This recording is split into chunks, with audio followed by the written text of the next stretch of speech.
Well, when I was very young, and I don't remember all of it, we moved from Cleveland to the City of Brunswick. And the City of Brunswick at that time was very blue collar. People either worked at Ford, the plant, the Chevy plant, the steel plants, and hard-working, hands-on people. And my family built a ranch house but couldn't afford the garage initially. So we lived in the house for a period of time, and then after they could afford the garage, they put a little breezeway to pass from the garage into the house.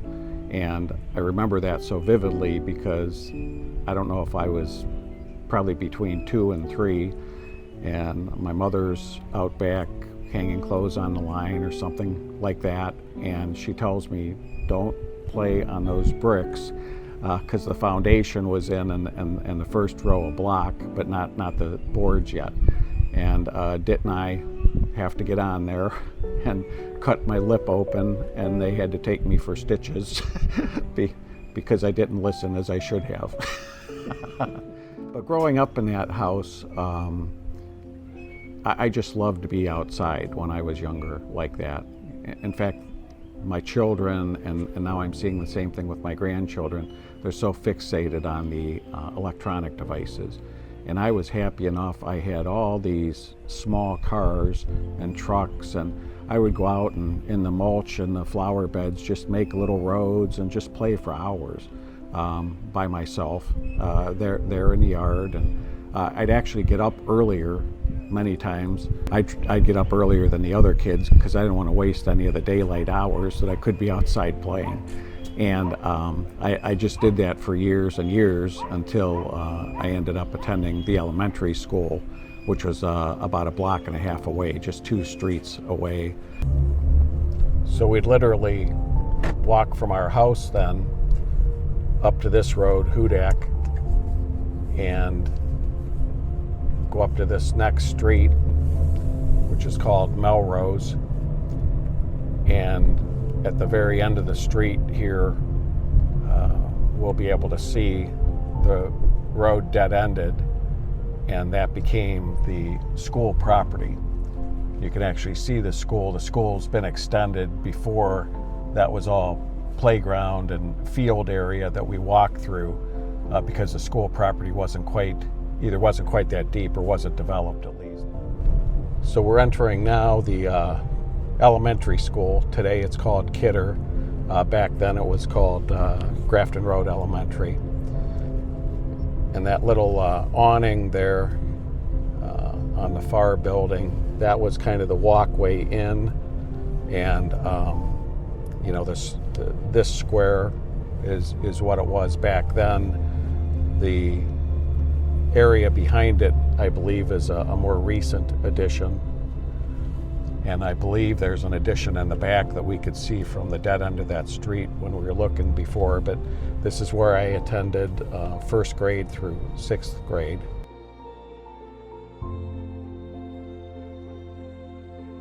So we're coming up to the Brunswick Reformed Church, which is at the corner of Hudak and Grafton Road on the north side. And my parents actually, with a small group of other families, they actually met at the Grafton Road Elementary School, and they started this church.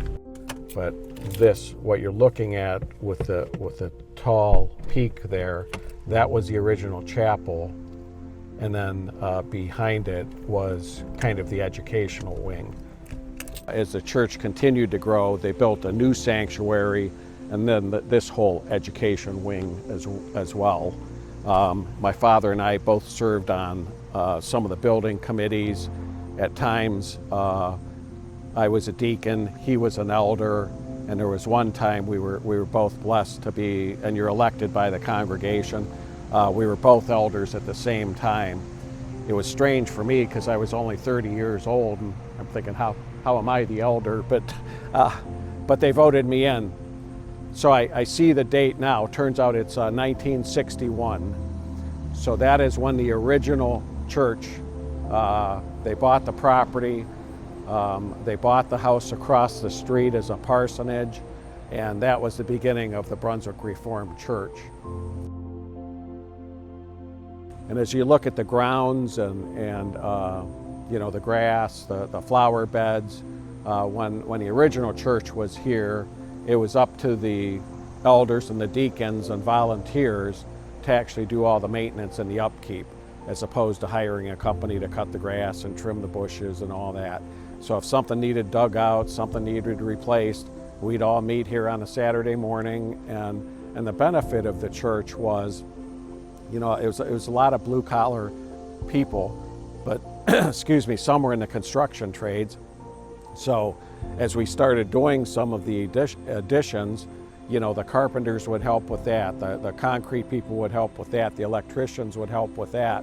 So everybody was working together as a team and supporting what was going on with the church.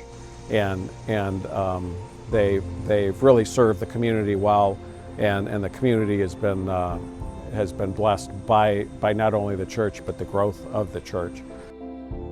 As I've progressed through different positions, collaboration then was deep-seated, you know, in my upbringing, and is a key part to the success of the city.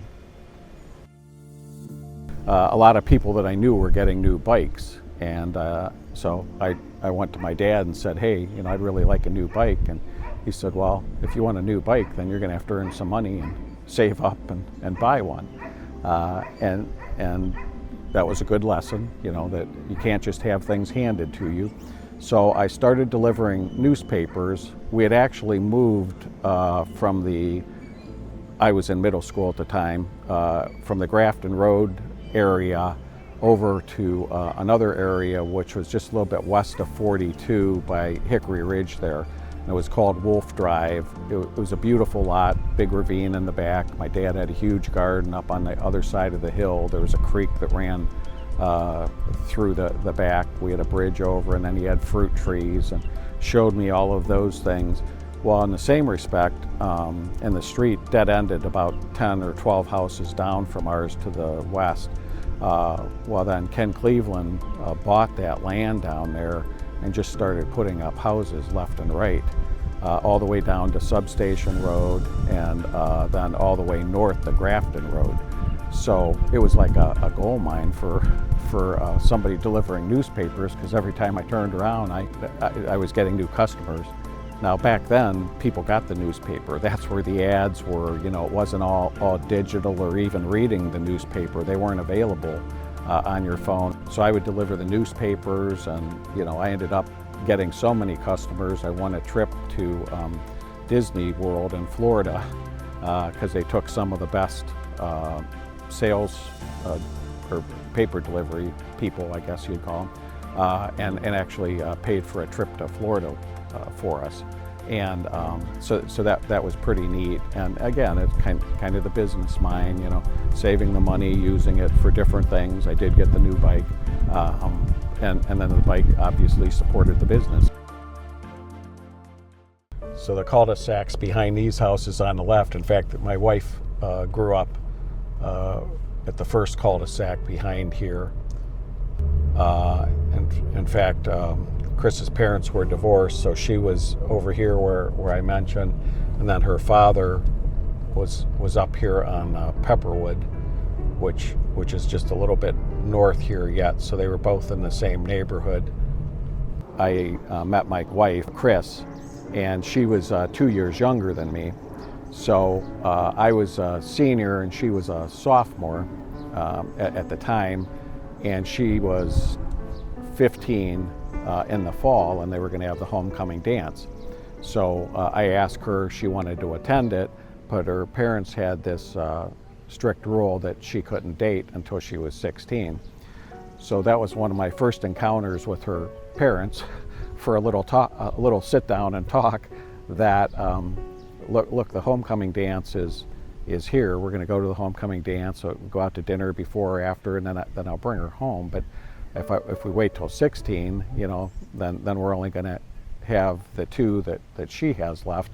I'd like to go in my senior year, so took a little bit of convincing, but I finally got them to agree to permit her to attend, albeit she wasn't 16 yet. So she turned 16 that December, and I turned 18 that December. And so we attended the homecoming, we attended the prom in the spring, and then each of her homecomings and proms for the next 2 years while I was attending Akron University.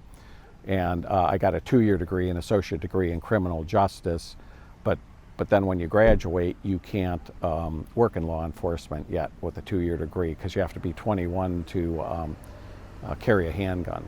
So, and I wasn't. I was only 20 when I graduated, so that would have been 77. So we ended up engaged Christmas of 77, married in August of 78.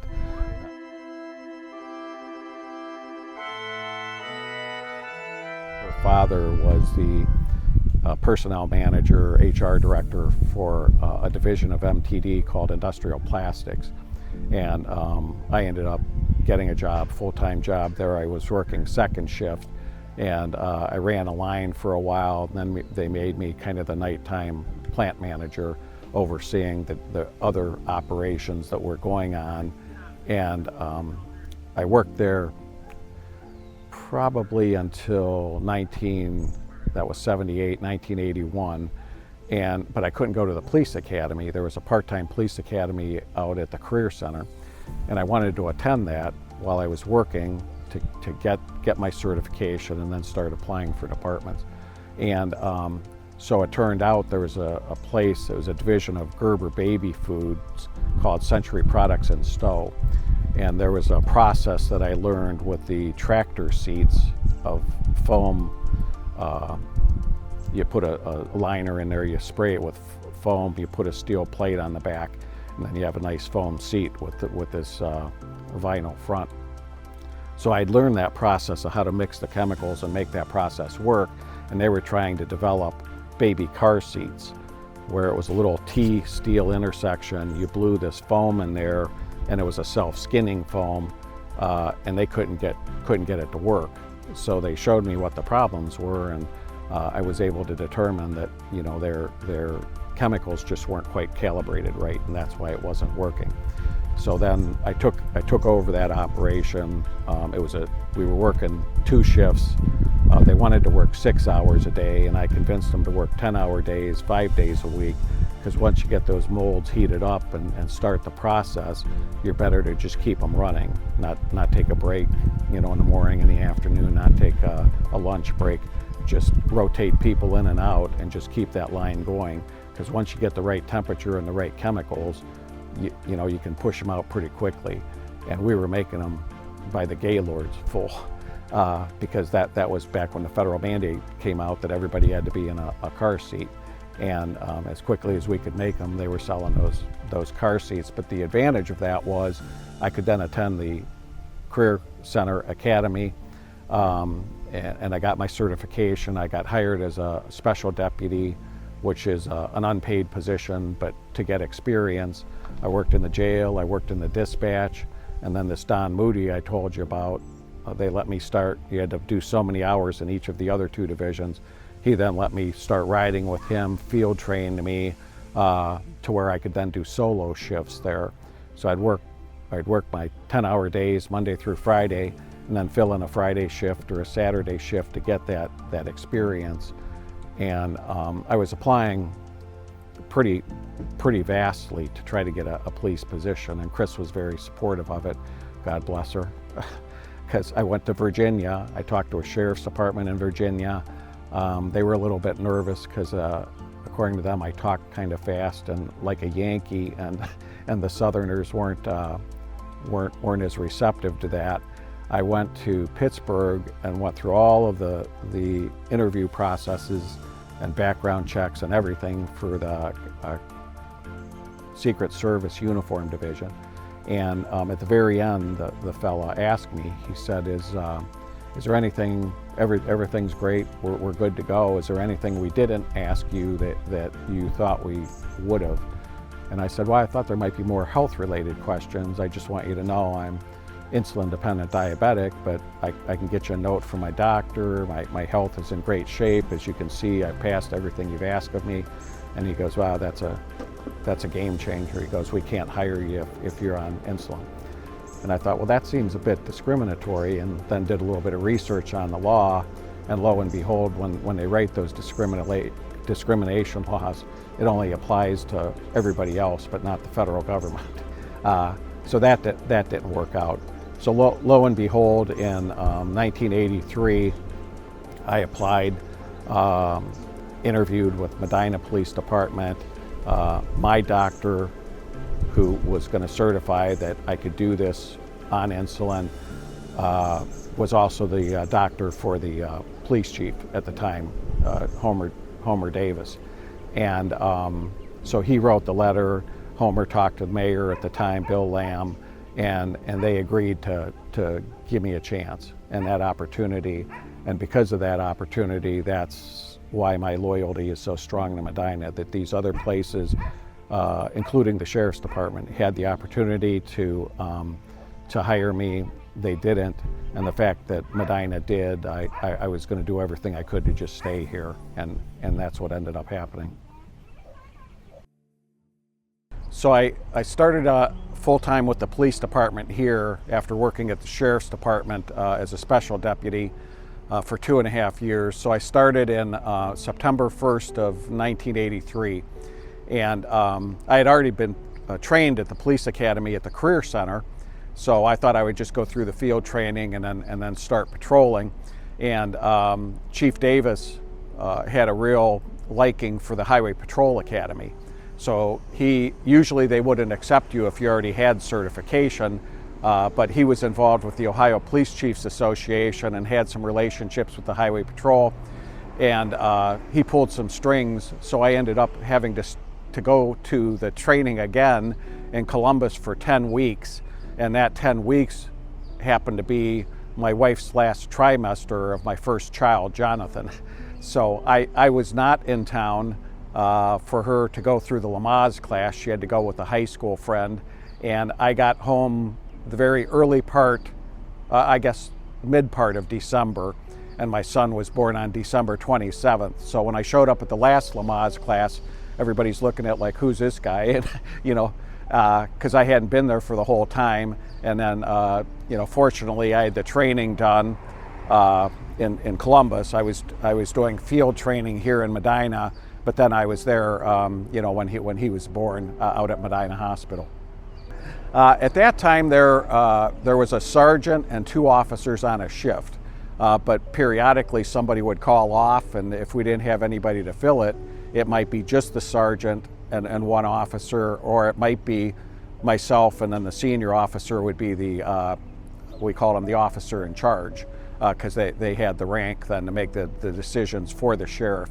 So there were times when you would handle calls that normally you would have backup, but maybe you didn't, because the other officer was tied up on an equally necessary call that couldn't wait as well.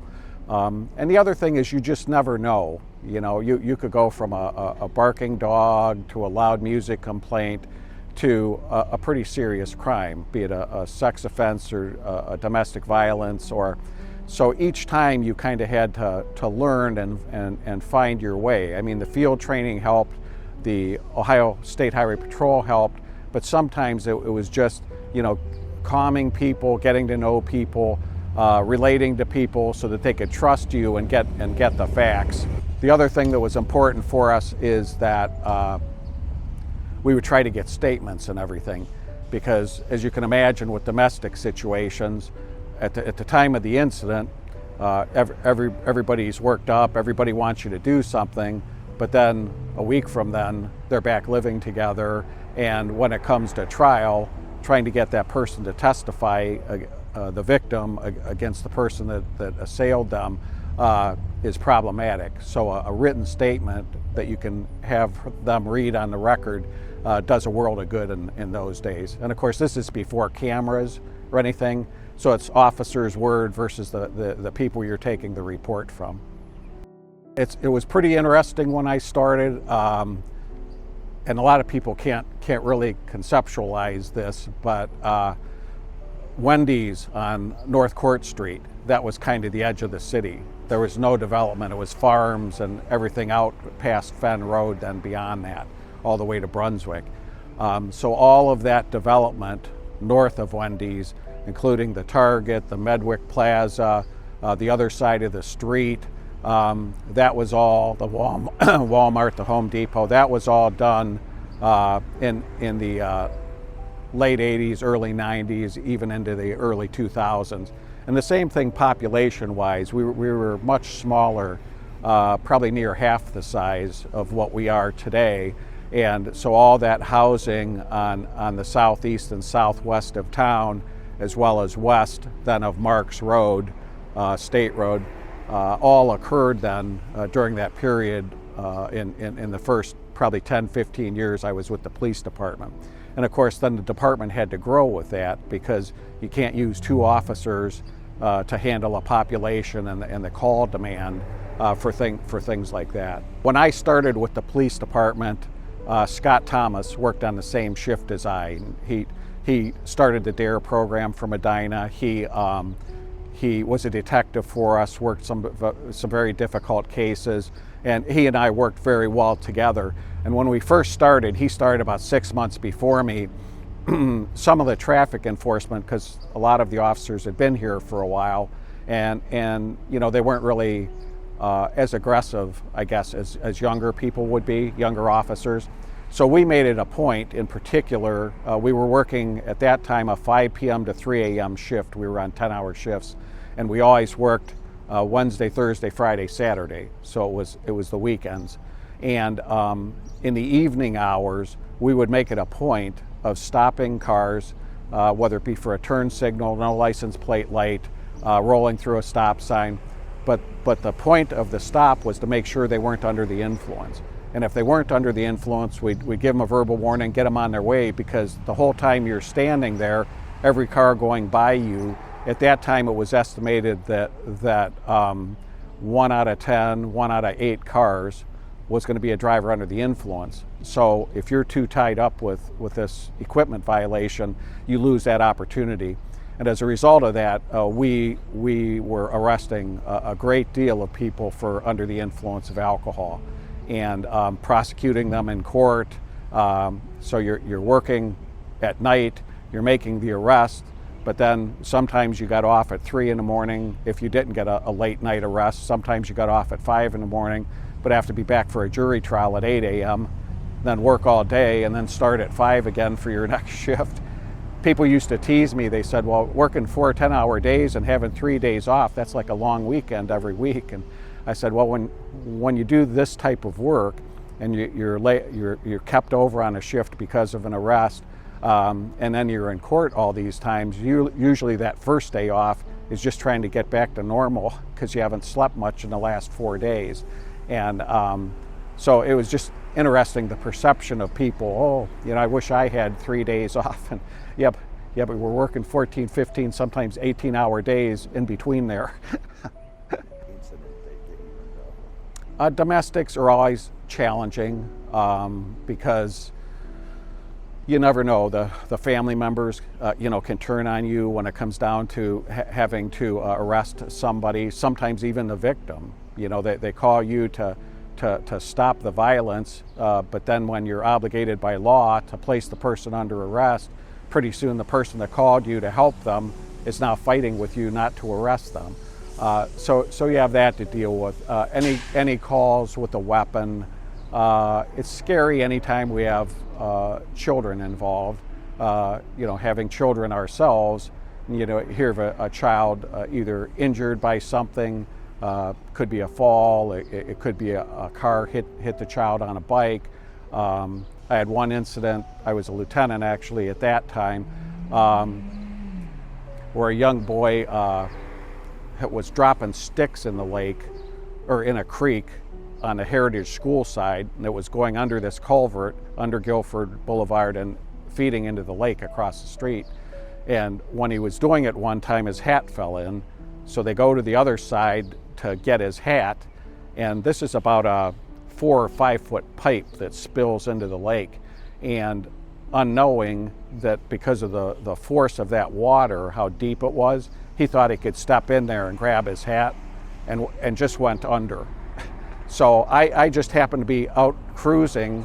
I wasn't handling calls or anything. I was working on the budget and I just needed to get my mind clear a little bit. So one of his friends flags me down and said, "Hey, my buddy fell in the lake and he's underwater." So I radioed it in. She said, "Yeah, we're getting a call from a neighbor now." So I parked there at the pool across the street. I took off my gun belt, took off my boots because you can't swim with those things. And I was just getting ready to go in the lake, and here the lady that lived adjacent across the street comes up with him out of the water. And his whole belly is extended, his fingertips are blue, his lips are blue, his eyelids are blue. And I had been a lifeguard through high school and college up at a lake in Brunswick called Brunswick Lake on 303. And so I had a lot of experience with that. So she hands him to me. I tried pushing his diaphragm first, couldn't get the water to expel. So I tipped his head back and gave him 3 pretty big blows to cause back pressure, which then caused all the water to expel out of his lungs, out of his stomach, as well as what he had for dinner that night. And just that quick, his fingers started moving, his eyelids started blinking, all the color came back to everything. So I knew we were on a good track. So then the medics took him out to Medina. He was then taken to Children's to be checked out. We took a sample of the water. And the amazing thing was I stopped at the house to check on him the very next day. And he had been released already that morning and was in the backyard playing soccer. And so you talk about scary things. You know, all I could think about when I'm doing my process to revive him is, how am I going to knock on that door and tell the parents this news, right? That your child fell in the lake and we were not able to revive him. So I thought, you know, anything in the world that I can do to save this boy is imperative. And if it was how I've treated everything through my whole career, police work and now as the mayor, is how would I want somebody else to treat my family? If that was my child, you know, if that's my parent across the counter, if that's my senior parent needing some help, how would I want them to be treated? And when we look at things through that lens, people become the most important. Customer service becomes paramount, and really that's what we did with the police department. And then when I went over to the mayor's office, we transitioned the mayor's office in the same fashion. Every family is going to have challenges. I mean, life is unpredictable. Sometimes it's related to substance abuse. Sometimes it's related to upbringing. For example, if you're brought up where it's okay for the father to hit or strike the mom, or you see it as normal, because every time dad drinks or mom drinks, this is how they act, that becomes your normal. And then what we've noticed over the years is then the next generation, it just keeps carrying on. So what we had to do from the police side is try to find a way to break the cycle with substance abuse, through DARE and interventions, through violence, through conflict resolution, and then try to get services to these folks to let them know this isn't the norm. You don't have to live like this. And try to get them resources, you know, through the courts, through the battered women's shelter, to show them that this is not the way you have to live. So what I tried to do as a police officer, then I had the opportunity. I started in 1983 as an officer. In 1989, I was promoted to sergeant, and ultimately lieutenant, ultimately chief. But when I talk at the high school, and the students ask me, what of all your different positions, what did you like the best? And I still go back to when I was an officer, because every day you're solving problems. Every day you don't know the next call that comes over that radio. It's unpredictable. It could be something very simple. It could be something very serious, and that kind of drives your adrenaline. You have to be able to switch from one call to the next, from being the officer that's hugging and reassuring, a young child, to in the middle of a disturbance or a hands-on fight in a bar with some drunken individuals, in a domestic situation where the person is not cooperating with being placed in custody. So I tell the high school students that I only became a sergeant because I thought I could take the model that I was using and train others to become better officers. And then when I had the chance to become the patrol lieutenant, at that time Tom Steyer was the chief and Jim Roberts was the mayor. As a patrol lieutenant, I was in charge of the whole patrol division, the specials unit, and the budget for the police department.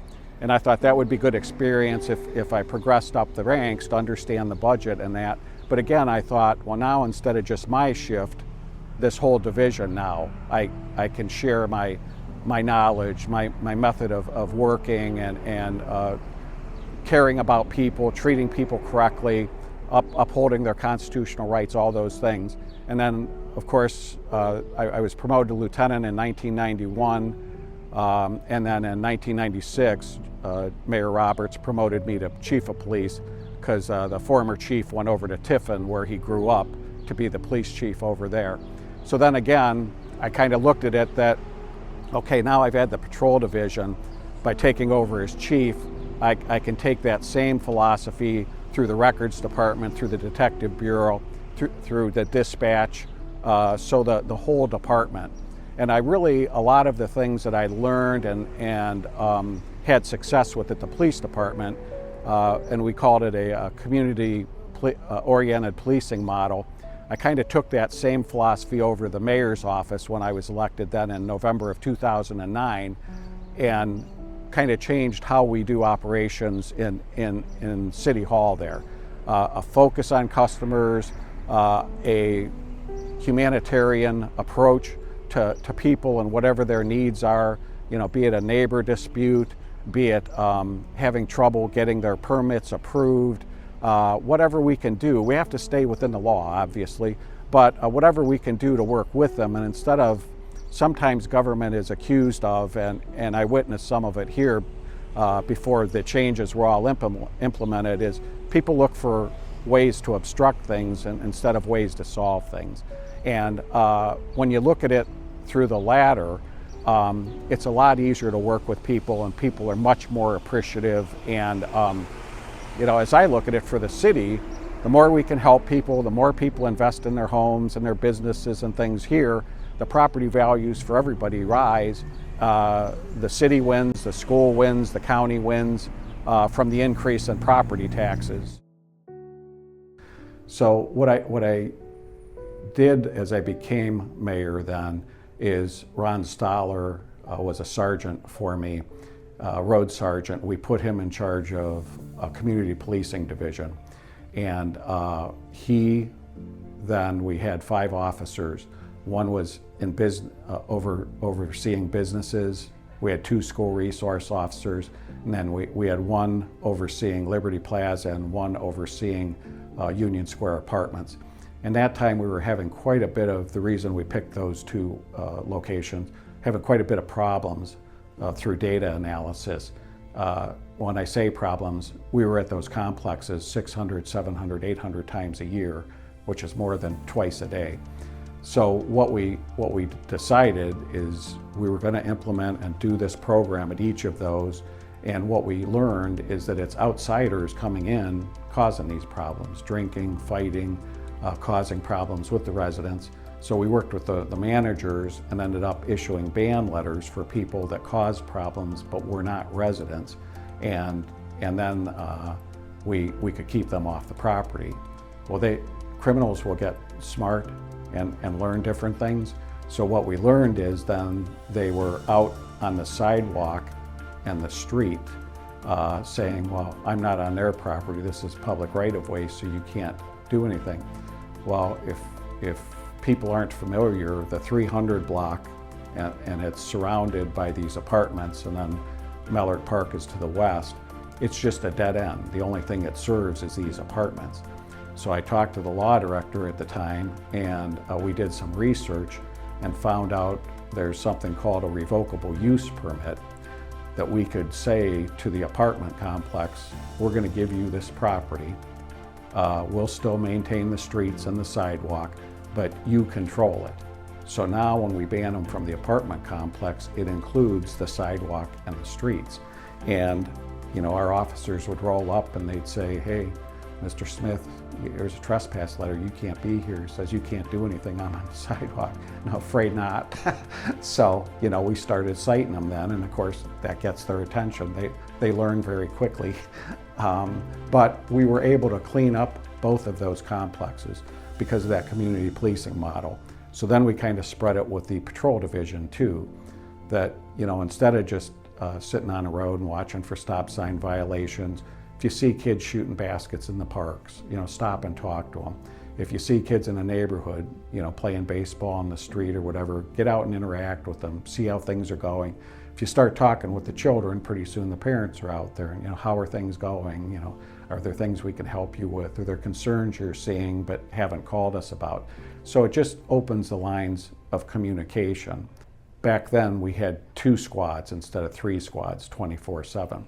But what I noticed was that if an ambulance showed up at the scene, what we were training our officers to do is write down the name, the date of birth, address, phone number, family doctor, any medical problems, past medical problems, and then get a list of all their medications. And we'd write them down in little notebooks in our pockets, so when LST got there, they stick it in their clipboard. They don't have to go through all that. They can just start dealing with patient care. But then the next thing I noticed was if it's a serious, person's getting CPR, the person's they're using one of the inflators to breathe for them, they would call the 2nd squad to get the cots, to get the oxygen, to get the other things out of the truck. And I thought, well, that's kind of a waste of resources if we just train the officers where the equipment is and to bring it in for them. So we started doing that, and then that way, instead of both squads being tied up on one call, one was still free for the next one. And we always sent the officers to help. Then we took it one step further, and we had combat medics come in and teach officers about tourniquets, things. And those tourniquets, I'll tell you, we've had a number of significant saves. We had a young boy that was hit on the square. His leg literally went up into the wheel well, and the officer got there, and the boy, the leg was so damaged, the boy was actually going to bleed out on the road there. And the officer put a tourniquet on his thigh to control the bleeding. The medics got there, put him in shock pants. They flew him up to Metro Hospital, and after a 6-hour surgery, he had circulation in his foot, the nerves were working in his foot, and they put him in a cast the whole way up and then around his waist. And his mom carried him into a city council meeting to thank the safety forces for how that happened. So those are just examples of kind of taking existing staffing and enabling them and empowering them and training them to provide as much service as we possibly can for the safety of all. And again, I was talking earlier about the humanitarian side. If that was my child up on the square, or my grandchild, or my relative, I would want people to do everything they can to preserve life and take care of that person. So that's how we do things. So what we experienced, like most cities, in the late 90s and the early 2000s, was a great influx of heroin, of methamphetamine, of cocaine, in particular crack cocaine. And sometimes people will be critical, well, this is a victimless offense. Why are you guys, charging these people with these drug offenses? And really, my view of it is that it's not a victimless offense, because these people are so desperate for their drugs that they're breaking into buildings, they're rifling through cars, they're harming other people to steal their things. So and most of these people are so addicted that they're not going to get help on their own unless there's some sort of intervention.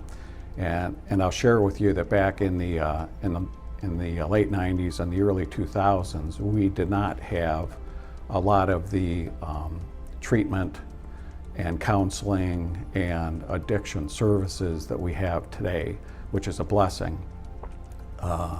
It's a blessing that we have it, not that we didn't have it. So as a result of that, our best option to help these folks was to get a charge against them, get them to the court, and have the court then order them to get some sort of treatment. We would charge them with that crime, but then the court has some authority that they can order them into treatment. Sometimes it's treatment while they're still in jail.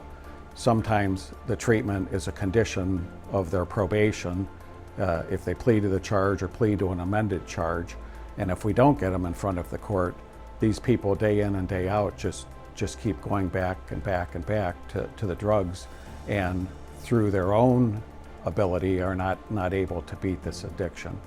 And that was causing a great deal of crime and turmoil and disruption in our community because the people trying to get the drugs are very desperate and problematic. And then when they're high on the drugs, they obviously have no inhibitions at all and are very aggressive and active in the community, which again causes fear and disruption. If you're living to a house and they're using it as a drug house next door, it disrupts the entire neighborhood. So that's why it was important to us to intervene and try to get these things in check. I served as the chairman for the Medina County Drug Task Force, which is an undercover group that sometimes the undercover agents would buy drugs, or they'd use informants to buy drugs under surveillance and help us build cases. And I did that for at least 10 years. I served as the chairman of that operating board, which is made up of the local police chiefs, the sheriff, the county prosecutor, and we had great success. In fact, an interesting story was the director of the Medina County Drug Task Force at the time, who I went to high school with in Brunswick. His name was Fred Wolk, and at one of our task force meetings, he says, "Chief, I just want to tell you," he said, "you've got these 3 canines here in the city doing drug detection," and he said, "we can't get the drug dealers to come into the city of Medina. It's messing up what we're trying to do." And I looked across the table and I said, "Fred, let me tell you something. If the drug dealers never come in the city of Medina, I'm fine with that. Mission accomplished." I said, "That's why we have the drug dogs, because they can walk them around the car as long as it's a valid stop. If the dog indicates on the car, that's enough for us to check the car and see if there's drugs inside." And we had 3 active canines at the time doing just that, to try to eradicate the drugs from our city.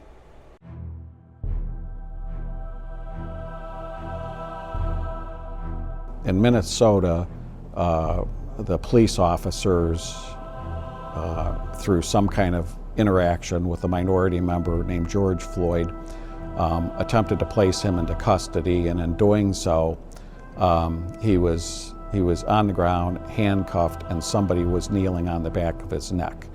And as a person in public safety, watching that transpire, seeing that person telling them repeatedly, "I can't breathe, I can't breathe," was very troubling for us. We have plenty of policies and procedures and protocols and trainings. In fact, when we handcuff somebody, it's in our policies and procedures. When we handcuff somebody, we don't even let them lay on their stomach anymore. Not that we're kneeling or putting pressure on them, but the fact of trying to breathe when all your body weight is on your chest and you're trying to inflate it is just not conducive many times, particularly a person in poor health. So by rolling them on their side or sitting them up once they're handcuffed, then they can breathe much more easily. So what that incident created was protests around the country. So Pastor Ruffin, instead of just planning a protest on the square, because of he and my relationship, he said, I'd like to have a march on the square. And you know, to talk about this violence and how improper it was, and I told him, okay, I'd be okay if we did like a service. You know, we'll sing some songs, we'll pray, and again, I've gained a lot of insight from Pastor Ruffin and his wife Tracy, and he looked at me and he said, we'll do all of that, but we need the march so that people can express their feelings, they can hold their signs, showing their unhappiness with what happened, and they need to get that emotion out. And when he shared that with me, and I trusted him very much, I said, okay, we'll do the march then. And he said, I don't want it to be, you know, like a mile and a half or anything like that. We'll start at the square, we'll go around the square, the parking deck, and then back to the square. So 2 blocks at the most. So I told him, okay, you know, we would do that. And then he asked me, he said, I would like you and I to lead. And I said, with all due respect, I would be happy to, but I think the significance of having our police chief, Ed Kinney, and you lead the parade, I'm happy to be in second in the row. And we had a young African-American pastor, Bowie, B-U-I-E, at the Methodist Church at the time, and I invited him to then walk with me. And it just so happened the police chief of Medina Township also went to the Methodist Church with Pastor Bowie.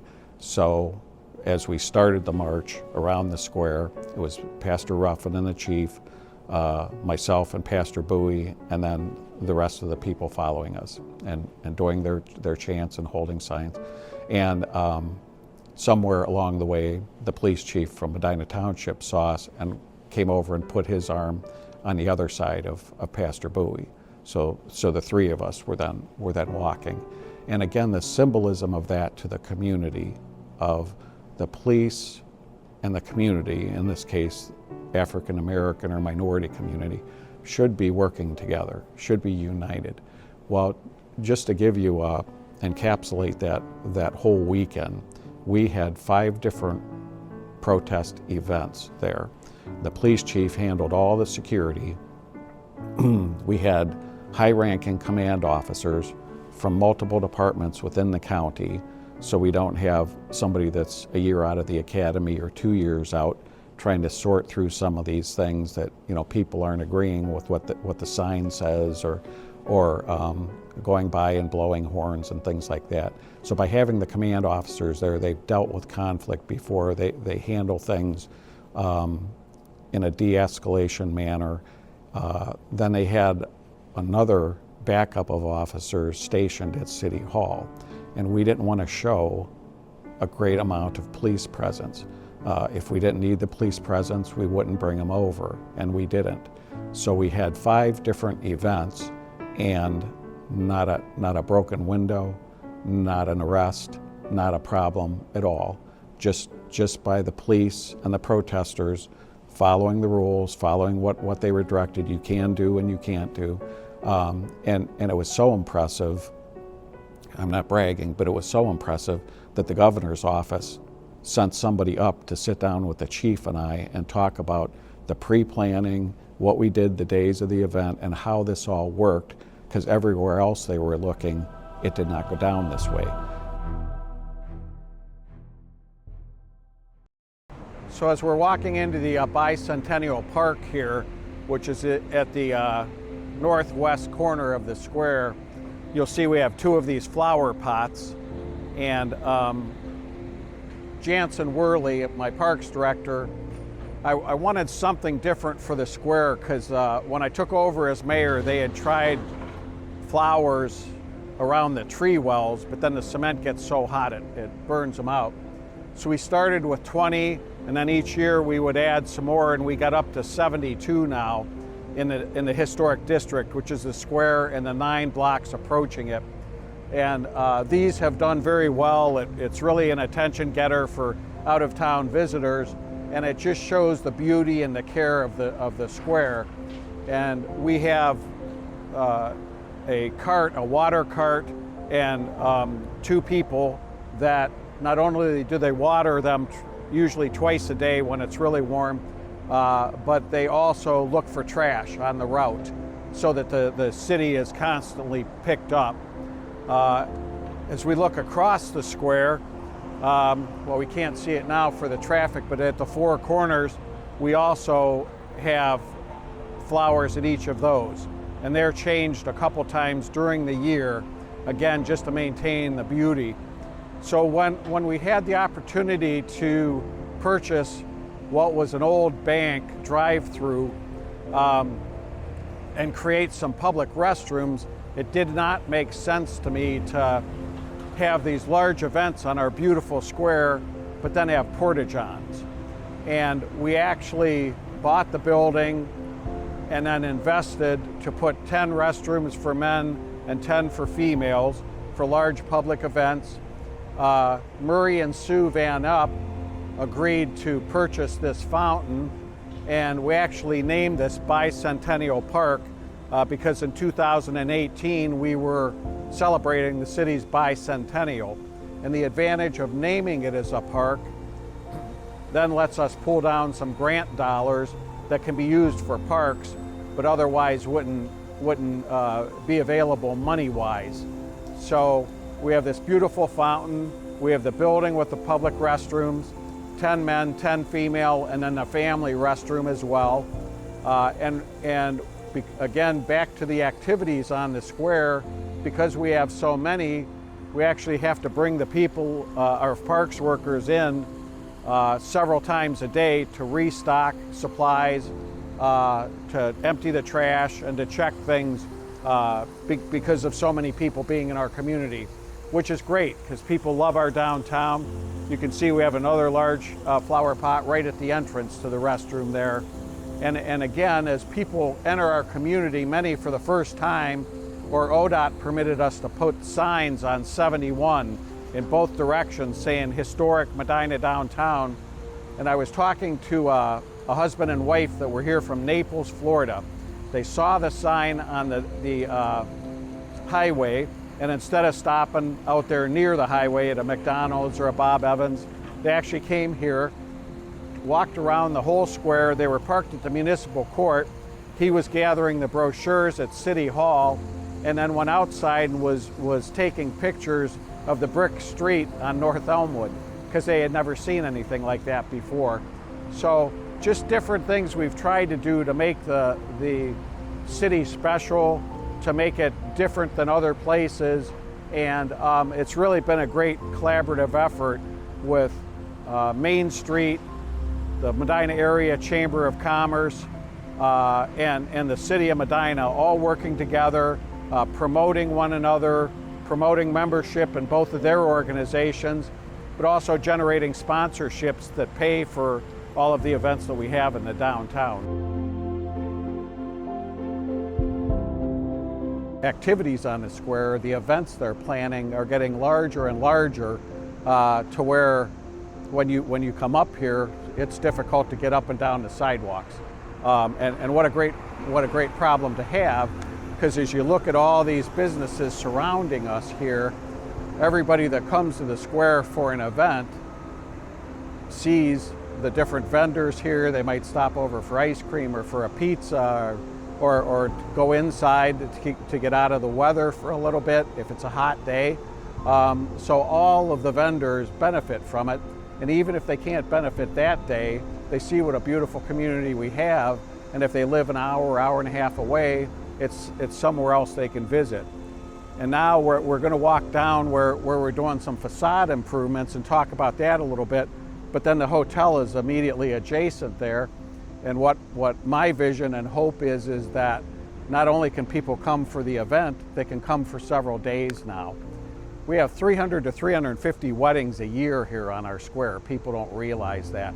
And right now, many of them come either just for the photos or just for the ceremony. But by having the hotel here, they could have the rehearsal here. They could have rehearsal dinner at one of our restaurants or at the hotel. They could have the reception at the hotel convention center. So that way we have those people here for 2 or 3 days spending outside monies instead of the local people having to try to keep the businesses in resources to operate day in and day out.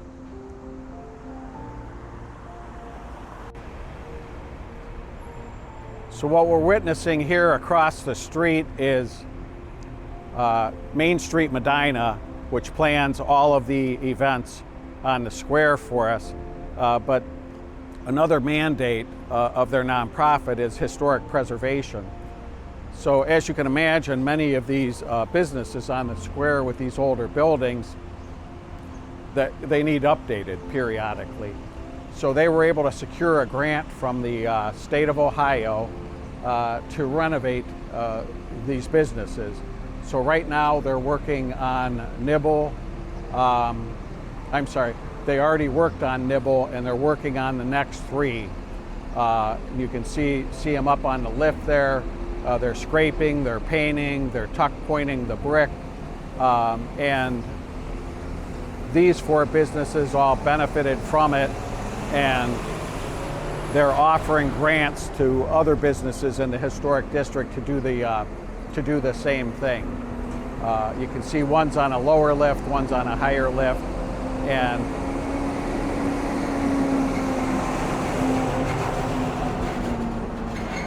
between the 3 buildings they're working on now, that's probably going to be a several-week project. And then immediately south of that, with the larger crane, is the hotel in construction right now. And it's about a 75-room hotel. They're also going to have a convention center. That large concrete that you see going up are the elevator shafts for the different floors, and that's going to be a great addition to our community, because now instead of folks being able to come here for an event or come here for a wedding, by having the hotel here within walking distance of the square, they can come for the wedding rehearsal, they can come for the wedding, they can have the reception either at one of the restaurants or at the convention center, or if people come for an event on the square, be it Candlelight Walk or the Medina Fest, they can actually stay a few more days, walk around the square to the different businesses, go to Root Candle, go to Foundry Social, visit Castle Noel across the street here, and just take part in the city.